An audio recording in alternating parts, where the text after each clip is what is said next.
"Ma'am, the service entrance is on the other side of the building." The words landed in the cold morning air like a door slamming shut, sharp enough to make two men in tailored suits slow their steps without turning around. Naomi Carter stopped 3 feet from the frosted glass doors of the executive boardroom and looked at the white security officer standing between her and the meeting that had started without her. Officer Daniel Brooks was tall, broad in the shoulders, polished in the way men often were when they had spent years confusing authority with importance. His Navy uniform looked pressed to the last seam. His silver badge caught the pale light pouring through the atrium windows. Even the marble floor beneath them seemed to listen. Naomi held a worn leather portfolio against her side and said nothing at first. Around her, the headquarters of Halcyon Education Trust gleamed with money so carefully arranged it almost felt sterile. Bronze donor plaques lined the walls. A chandelier of hand-blown glass floated overhead like frozen rain. Somewhere deeper in the building, an elevator chimed, soft and expensive. Everyone who walked through this lobby moved with the quiet speed of people who believe they belong there. Naomi had learned, a long time ago, that belonging was often treated like a costume, and to certain people, she was never wearing the right one. Her charcoal dress was simple, tailored, and unremarkable. Her low heels clicked once as she shifted her weight.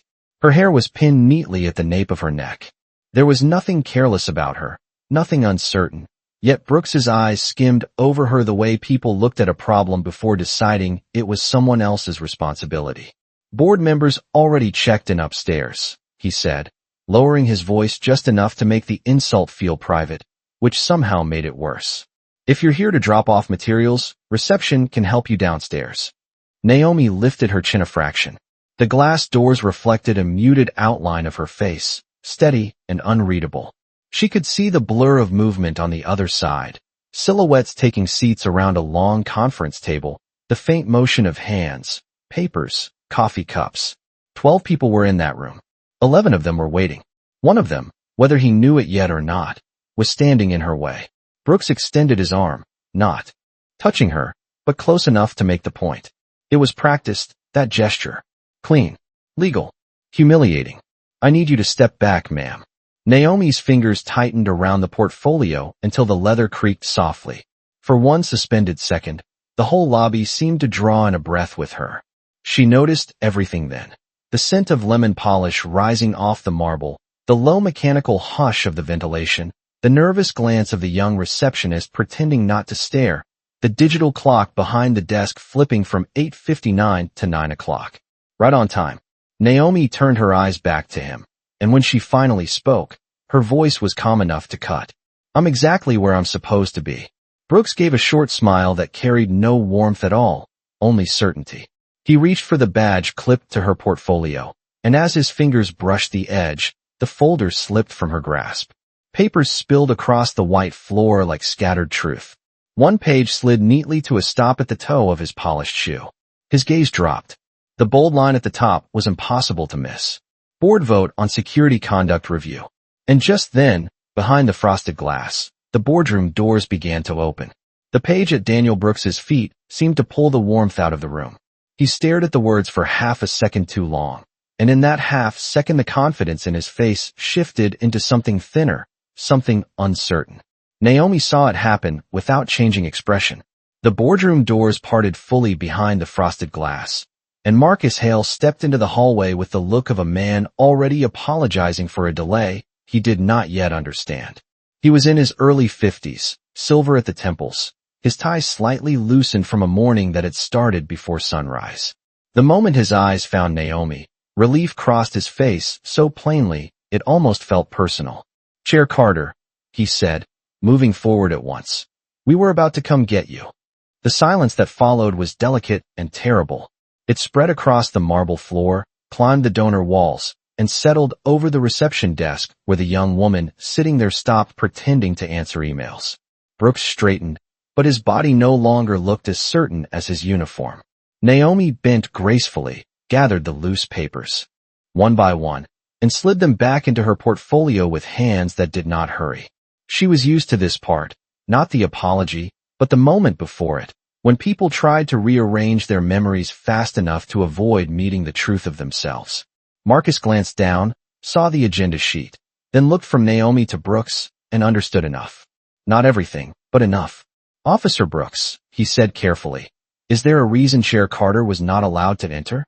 Brooks opened his mouth, closed it, and finally settled on the weakest refuge available to a man caught in public error. I was following protocol. Naomi rose to her feet. The leather portfolio rested against her side again, calm and worn and familiar, as if it had seen rooms like this before and would see them again. Protocol, she repeated softly, not to challenge him, but as if testing the weight of the word. Her gaze drifted past his shoulder to the boardroom beyond. Through the widening doorway she could see polished walnut, crystal water glasses, legal pads placed at exact angles, a wall of windows framing the gray Manhattan morning. She could also see the faces waiting inside. Some were curious. Some were embarrassed. One or two looked away too quickly. Naomi knew that look. It came from people who recognized injustice only after it had become inconvenient to deny. She had arrived in New York 20 years earlier with 2 suitcases, a graduate fellowship, and a mother's warning tucked so deep into her memory it had become instinct. Never let anyone else tell you where you belong. She had carried that sentence through classrooms where no one expected her to be the smartest person in the room, through nonprofit meetings where donors shook her assistant's hand first, through television interviews where hosts softened their surprise into compliments. She had learned to keep her voice even and her shoulders relaxed. She had learned that dignity unsettled the people who mistook humiliation for power. Brooks was still standing too close to the threshold, as though his body had not yet accepted what the room already knew. Naomi met his eyes then, fully, and what passed between them was not anger. That would have been easier for him. It was recognition. She had seen men like him before, men who believed a badge, a title, a desk, or a familiar hallway could make their judgment accurate. Men who looked at a black woman in a quiet dress with a weathered portfolio and saw an interruption instead of authority. Marcus stepped aside and opened his hand toward the boardroom. They are ready for you, Madam Chair. Naomi nodded once, then looked back at Brooks. You did more than delay a meeting this morning, she said. Her voice remained low, but every word seemed to find its place in the air and stay there. You revealed exactly why this vote is necessary. Then she crossed the threshold, and behind her, the man who had tried to turn her away was left standing in the cold shine of the hallway, listening as the people inside the room rose to greet her. Inside the boardroom, the air felt different, warmer by only a degree or two, but enough to remind Naomi that comfort was often designed for the people who least noticed it. The long walnut table gleamed beneath recessed lights. Crystal pitchers sweated onto linen coasters. A screen at the far end of the room displayed the morning agenda in clean blue letters, and at the bottom of that list, still waiting with quiet patience, were the words that had been lying at Daniel Brooks's feet less than a minute earlier. Security conduct review and vote. The members of the board remained standing until Naomi reached her chair at the head of the table. It was a small gesture, formal and old-fashioned, but in that moment it carried the force of correction. She placed her portfolio down carefully, smoothed one hand over the folder, and looked around the room before taking her seat. Evelyn Grant sat to her right in a cream jacket, posture straight, mouth pressed thin with embarrassment. 2 trustees near the windows exchanged one uneasy glance, and then fixed their attention on the legal pads in front of them. Marcus Hale eased into his chair with the restrained expression of a man already calculating the damage, not only to reputation, but to trust. Naomi noticed all of it. She noticed the faint hum of the climate control above them, the muted rush of traffic 30 floors below, the soft scrape of chair legs as the others sat when she did. She had spent enough years in rooms like this to know that silence had texture. Sometimes it was respectful. Sometimes it was defensive. Today it was both. Let us begin, she said, and her voice settled the room more effectively than the polished gavel resting near her right hand. There was no need to mention the scene outside the door. Not yet. First came the reports, scholarship expansion, donor renewals, 2 campus partnerships in Chicago and Baltimore, a capital project that was already 6 figures over estimate. Naomi listened with the same still concentration she brought to everything. She asked precise questions. She requested a revised timeline on the construction overrun. She corrected one figure from memory when a trustee quoted the wrong percentage on student retention. The meeting found its rhythm, and with every passing minute the contrast grew sharper. The woman Officer Brooks had treated like she did not belong was not merely qualified to be in the room. She was the clearest mind at the table. Yet even as the discussion moved, Naomi could feel the morning waiting at the edge of it. It hovered there in the cool light from the windows, in the stiffness of Evelyn's shoulders, in the legal counsel's careful note-taking. Finally Marcus cleared his throat and reached for the final item on the agenda. Papers shifted. Water glasses touched down. No one interrupted. "Madam Chair," he said, voice measured, "the review committee has completed its assessment of lobby screening procedures, employee discretion standards, and incident response across executive access points." He paused, and his eyes lifted to Naomi with something close to apology. "We are prepared to present the findings." Naomi folded her hands lightly over the portfolio that had hit the marble floor just minutes earlier. For a brief second she thought of her mother again, of bus rides across Newark before dawn, of pressed uniforms and tired feet, and one repeated lesson. Competence opens doors, but character tells you what to do once you walk through them. Naomi looked toward the frosted glass wall where the hallway beyond had gone still again. Somewhere outside, Daniel Brooks was almost certainly replaying every second of their encounter, trying to decide whether it had been a misunderstanding or a mirror. Naomi already knew the answer. She met Marcus's gaze and gave a single nod. "Then let us hear it," she said. Every word. Marcus Hale opened the review packet with the care of a man handling something already heavier than paper. The sound of pages turning was small, but in the stillness of the boardroom it carried. Naomi sat at the head of the table with her hands lightly folded, her face composed, her attention absolute. Outside the windows, the city moved in silver streaks beneath a low spring sky, but inside that room, time seemed to narrow around the next few minutes. Marcus adjusted his glasses and began. The committee was asked to examine whether current security screening procedures at executive access points are being applied consistently, professionally, and without bias. He paused only once, and that pause said more than the sentence had. The findings indicate that they are not. No one shifted. No one reached for a glass. Evelyn Grant lowered her eyes to the packet in front of her as Marcus continued, walking the board through 6 months of internal observations, visitor complaints, and employee interviews. Certain guests had been waved through with little more than a nod. Others had been delayed, questioned beyond policy, or redirected despite having proper credentials. The pattern was not random. It followed race, presentation, and assumption. It followed who looked like the donors on the wall and who did not. Naomi listened without interrupting, but each line settled somewhere deep and familiar. None of this surprised her. That was the quiet tragedy of it. The details changed. The architecture changed. The zip code changed.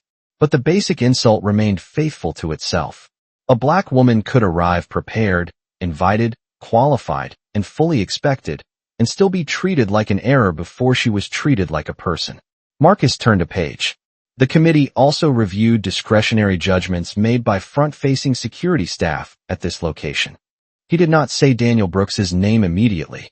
He did not need to. The room had already arrived there together.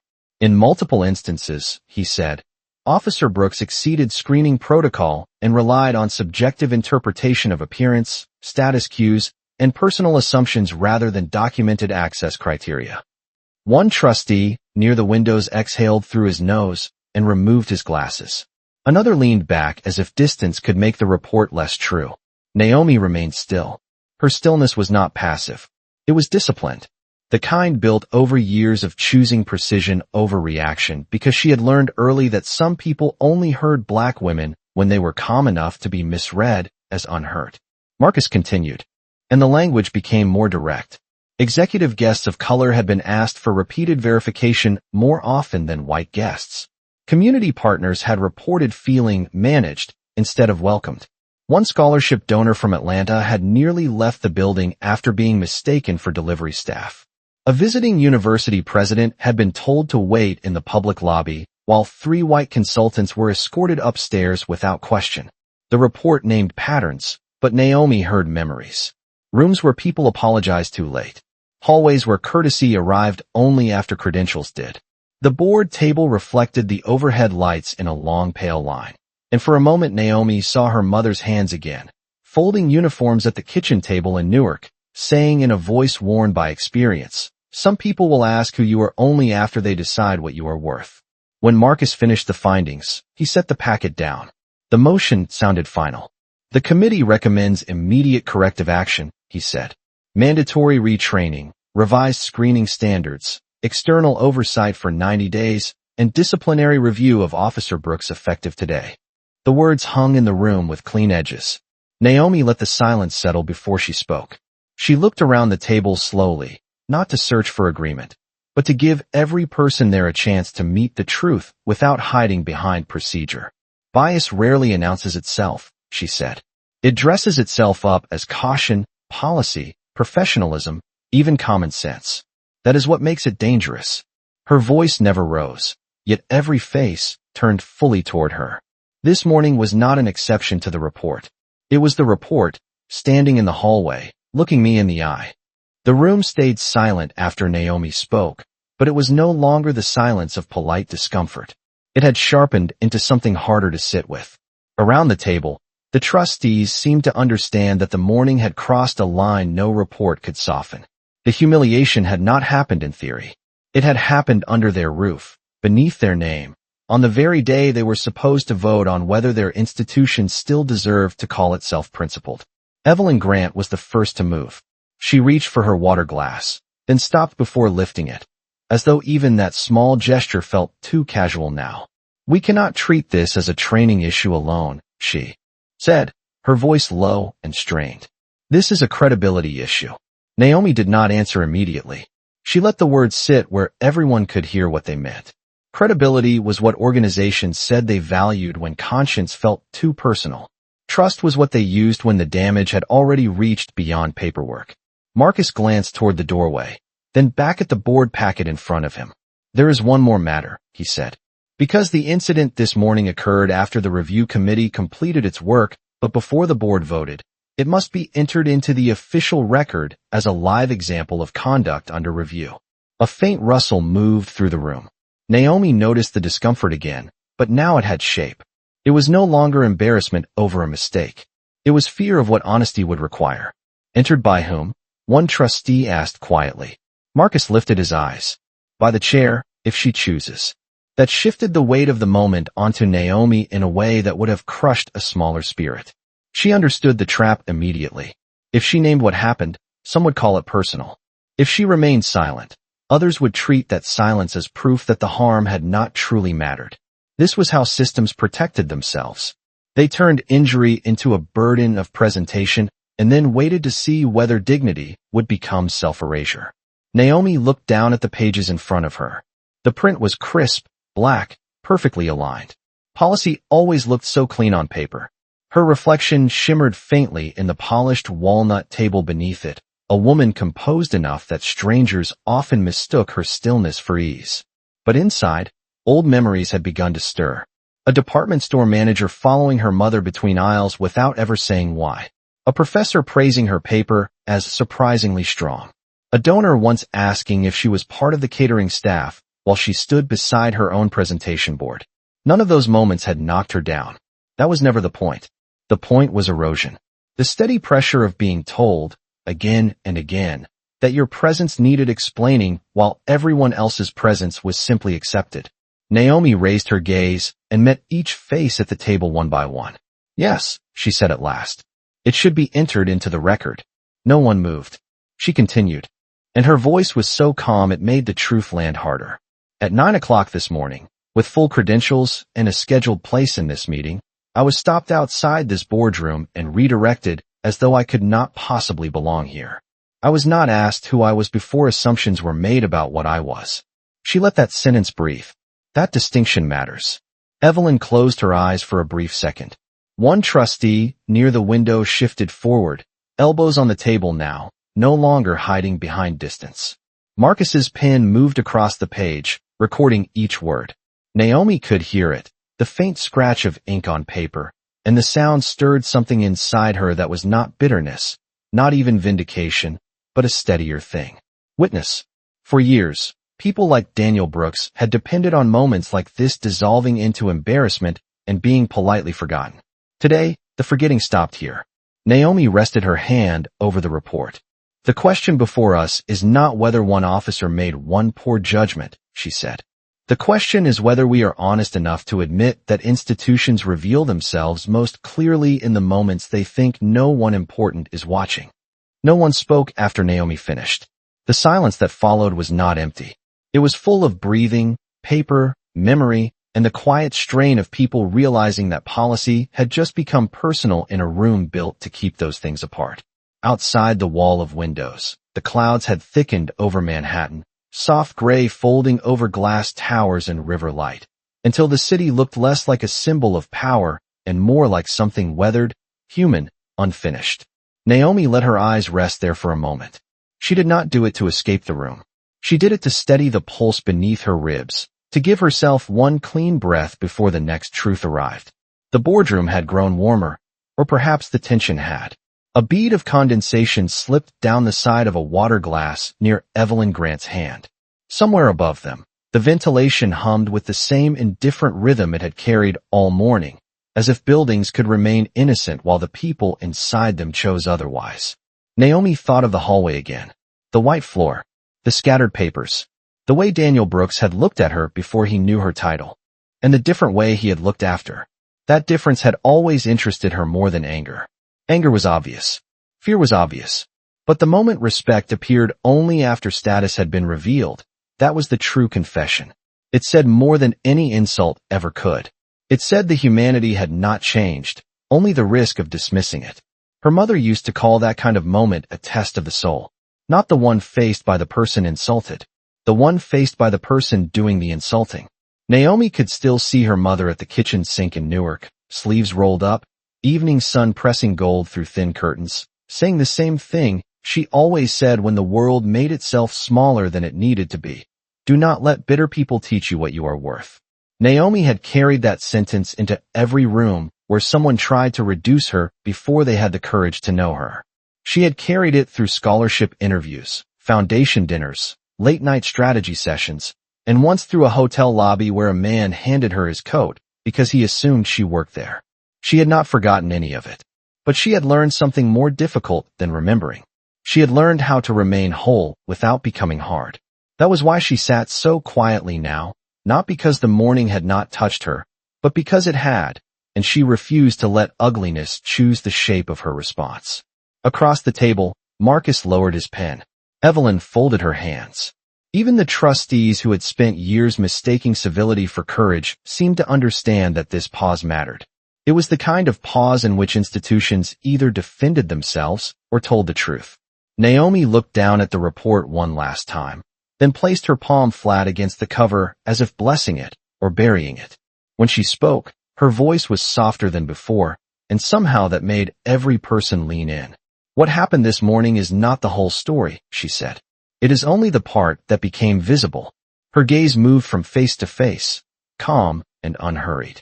The harder question is what else has gone unseen because the people it happened to did not have this seat, this room, or this moment. No one answered. There was no answer ready enough for that. Naomi lifted her hand from the report and turned toward Marcus. Before we vote, she said, I want Officer Brooks brought in. The room changed again at once, not loudly, but unmistakably, as if the air itself had drawn tighter around the edges. And in that sharpened stillness, everyone understood the real meeting was only beginning. When Daniel Brooks entered the boardroom, he no longer moved like a man protected by a badge. The polished certainty he had worn in the hallway was gone, replaced by something narrower, more fragile, as if the space itself had stripped him down to whatever remained when authority stopped echoing back his confidence. He paused just inside the door, one hand falling awkwardly to his side, the other brushing the seam of his jacket. The room did not welcome him. It simply received him. Naomi watched him in silence for a moment, not to shame him, but to let him feel the full distance between the assumptions he had made outside and the truth now sitting at the head of the table. Behind him, Marcus closed the door with a soft click that sounded far louder than it should have. The city beyond the windows had disappeared behind cloud and glare. Inside, the boardroom lights cast everything in a clean, almost unforgiving brightness. Brooks glanced toward Marcus, then toward Evelyn, then finally at Naomi. He had already seen her title on paper. He had already heard the words Chair Carter spoken aloud. But now, standing under the attention of 12 steady faces, he seemed to understand something deeper and far less comfortable. This was not only about who she was in the institution. It was about who she had been before he knew. Naomi folded her hands on the table. "Officer Brooks," she said, her tone even, "this morning you stopped me outside this room. I want to give you the opportunity to explain, in your own words, what happened." It was a generous question. Everyone there knew it. It offered him a bridge. Whether he crossed it was his choice. Brooks cleared his throat. "I made a judgment based on procedure," he said. The sentence came out stiff, rehearsed even though it had only existed in his mind for minutes. "I did not have confirmation of identity at the time." Naomi held his gaze. "That is not what happened." Her voice never sharpened, yet the correction landed with unmistakable weight. Brooks blinked. A faint flush rose along his neck. "You said the staff entrance was on the other side of the building," Naomi continued. "You assumed I was there to deliver something. You did not begin with a question. You began with a conclusion." Around the table, no one moved. Brooks shifted his weight. "I was trying to maintain executive access standards." Naomi nodded once, as if she had expected that answer and had no interest in fighting it. "Then let us talk about standards." She opened the review packet and slid one page slightly forward. "In the last 6 months, how many white male guests in business attire were redirected before being asked who they were?" Brooks did not answer. Marcus looked down. Evelyn stared at the tabletop. Naomi asked again, not louder, only clearer. "How many?" "I do not know," Brooks said. "Exactly," Naomi replied. "You do not know because you did not stop to wonder whether they belonged. You looked at them and saw credibility. You looked at me and saw a problem to manage." The truth of it settled across the room with almost physical force. Brooks's jaw tightened, then loosened. The resistance in his face began to crack, not dramatically, but in the small, visible ways people break when the story they told themselves can no longer survive the facts. Naomi saw his eyes flicker toward the donor plaques on the wall, toward the suits at the table, toward the room he had guarded for years. He had believed he understood what power looked like. He had believed he could recognize it on sight. That belief had failed him because it had never been sight at all. It had been bias dressed up as instinct. When Brooks spoke again, his voice was quieter. "I was wrong," he said, but Naomi did not let the sentence end there. "Wrong about my title?" she asked. He looked at her then, fully, and for the first time all morning his expression held no defense, only the first raw shape of recognition. "No," he said. The word barely rose above a breath. "Wrong before I knew your title." Naomi leaned back slightly, and in that tiny movement the room seemed to release a breath it had been holding since 9 o'clock. Because this was the real twist, not that the woman he had blocked was important, but that her importance had never been the point. The harm had happened before status entered the room. And now, under the bright still lights of the place that had once excluded her, the man who had tried to define her by his assumption was finally being forced to see her as she had been all along. The room stayed very still after Daniel Brooks said it. "Wrong before I knew your title." The words did not rise like a defense. They felt like something heavy finally set down. Naomi let the silence hold them for a moment because some truths needed room after they were spoken. Around the table, no one looked relieved. No one should have. Relief would have come too easily. What sat in that room now was not resolution. It was recognition, and recognition had a sharper edge. Naomi looked at Brooks the way a teacher might look at a student who had finally understood the lesson, but not yet the cost of learning it late. His posture had changed. The squared shoulders were gone. The polished certainty had drained from his face, leaving behind a man who seemed older than he had 30 minutes earlier. Not weaker, just unable, for once, to hide inside the role he wore. Naomi had seen that too before. She had seen men discover that a uniform could control a hallway, but not rescue a conscience. She rested one hand on the report in front of her. The paper was cool beneath her fingertips.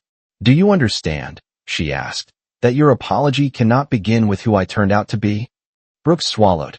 The question was simple, but it stripped away every easy answer. He nodded once, then seemed to realize a nod was too small for a room like this. "Yes," he said. His voice was quieter now, and the quiet sounded earned. "I do."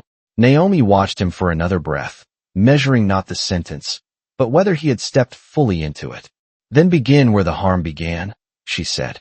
The city beyond the windows was almost gone now, blurred behind cloud and pale light. Inside the boardroom, every face remained turned toward the exchange at the head of the table. Brooks looked down at his hands, then back up.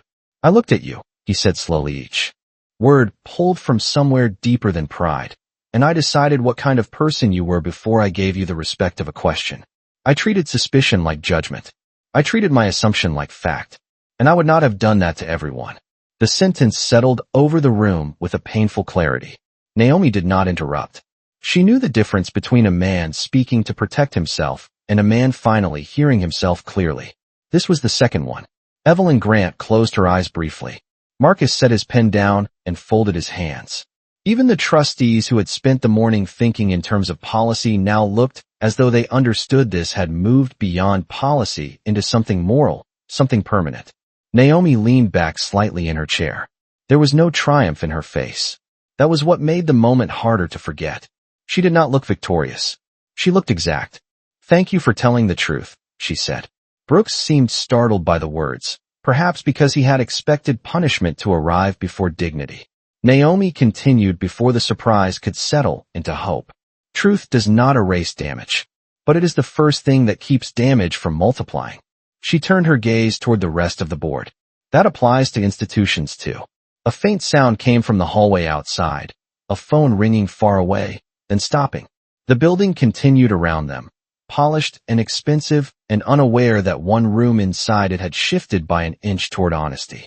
Naomi could feel the weight of the vote approaching now, but she also felt something else, something harder to name. Not forgiveness. Not yet. It was closer to discipline. The choice not to humiliate someone simply because she finally had the power to do it. Her mother had taught her that too. Anyone can return shame. Not everyone can interrupt it. Naomi looked back at Brooks. You will face the board's decision, she said. That is necessary. But what happens after today will depend on whether this moment changes you when no one is watching. Brooks did not answer right away. His eyes had dropped again, not in evasion this time, but in thought that looked almost painful. When he finally spoke, his voice had lost the last trace of ceremony. It already has. Naomi held his gaze, searching for the part of him that still wanted to be saved by performance. She did not find it. For the first time that morning, what stood before her was not a man hiding behind procedure. It was a man standing in the plain discomfort of his own reflection.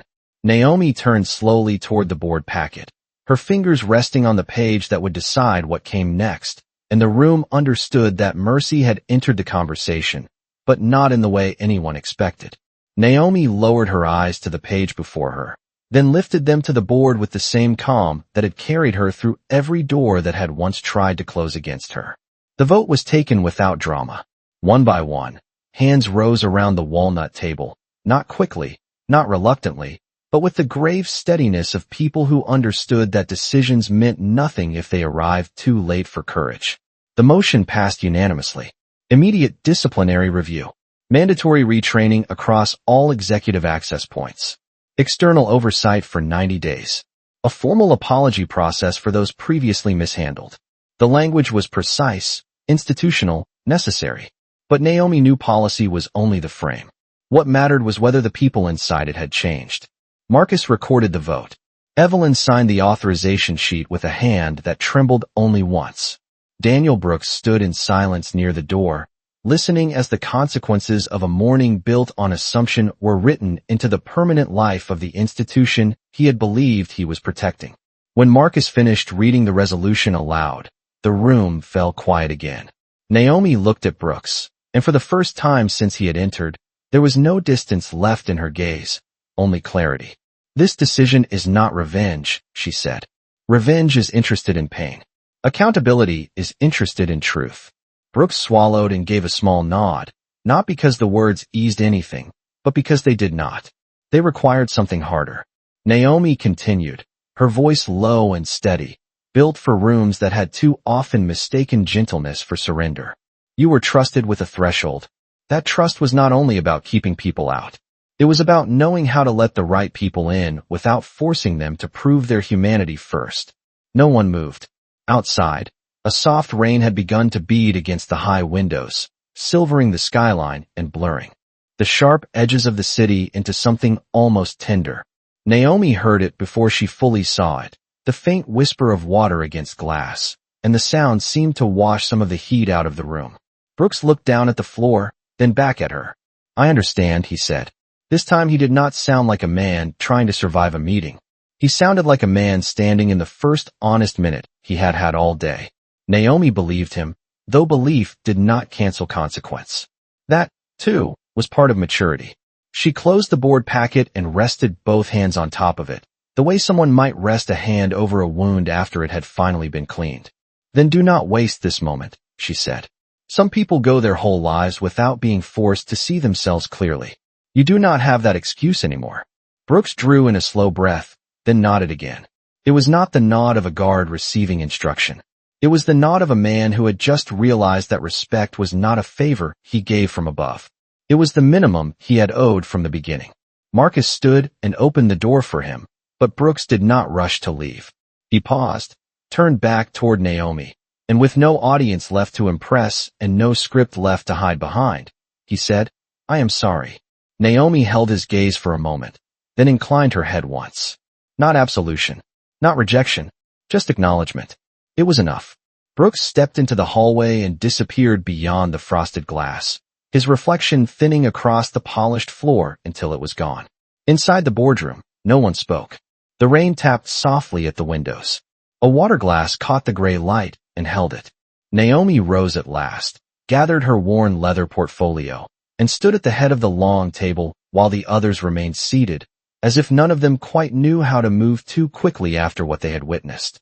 She looked out over the city, over the blurred towers and wet streets and distant river, then down at the donor plaques gleaming beyond the glass wall. For years, names had been engraved in bronze to honor those who gave money. But Naomi thought, as she turned toward the door, that the rarer gift was something else entirely. To enter a room that had doubted you, tell the truth inside it, and leave without surrendering your dignity. She walked out quietly, her heels sounding soft against the marble now.